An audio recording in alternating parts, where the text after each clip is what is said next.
I got a big family with 6 sisters and 4 brothers. And my mother's on drugs. My father passed away.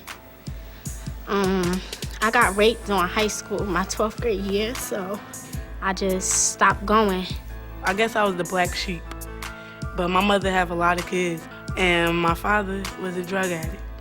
So I guess it was hard for her to take care of all of us, and I just went on my own. I can name like a good 7, 8 boys I done grew up with that's dead now. They're all poor. You know, they're used to feeling marginalized, rejected, depressed, hopeless, like nobody respects them, nobody cares about them, and there's no hope for them. They walk into Youth Build, and what we want them to feel right away is respect. The first Youth Build program was started in 1978 in East Harlem. We had 300 abandoned buildings in East Harlem where I lived. We had hundreds, maybe thousands, of young people standing on the corners with nothing to do, and lots of homeless people. Someone should hire these young people to rebuild these buildings and create housing for the homeless people. So you have all of these young people who are hopeless. They'll end up in prison, drug addicts, or dead. To be able to turn that around is a powerful thing. I met Robert 13 years ago when he was in his first year in Youth Build. And you know he is a Youth Build graduate. He's the first Youth Build graduate to be the executive director of a big Youth Build program like Newark. The Youth Build experience prepared me to be a leader in my community. Many young people today don't even realize that that is possible for them.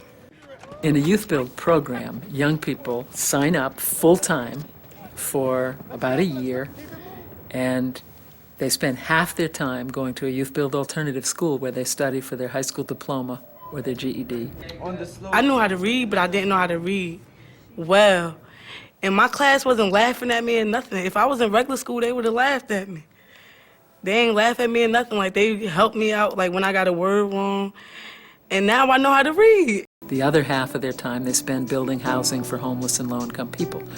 It's all knit together with a community of people caring about each other, where they can see a path to a future where they can make a difference. Your first coat, you want to be your easy coat. What we're really trying to get young people to understand is that it's a series of small victories. Something that you set out to do and you accomplish it, one at a time. When they start to experience those small victories, you begin to see them begin to believe in themselves. It's good that we learn and we doing something else positive, because, you know, not only is we just building houses, it's for other people, low-income people. It's the first day that I actually own something. My husband and I have something. You guys down here, Youth Builders, you guys are awesome. You guys are awesome. It's really about rebuilding lives and rebuilding communities. Well, part of what we do with houses is the same thing we try to do with young people's lives. The essence of why Youth Build works is the combination of the power of love with the power of opportunity.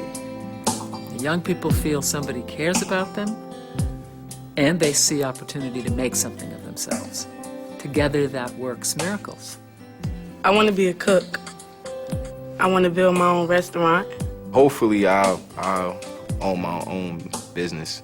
I want to be a social worker, meaning teaching kids and helping parents that need help. We're trying to prepare leaders. We're trying to prepare young people who will forever feel responsible and take responsibility for themselves, for their communities, for the world. If society would make the investment needed to open the doors to Youth Build and programs like Youth Build to every young person who is knocking, we could end poverty in a generation. I know that I'm gonna make it out of here. You will see me graduating in October. You will see, you see us.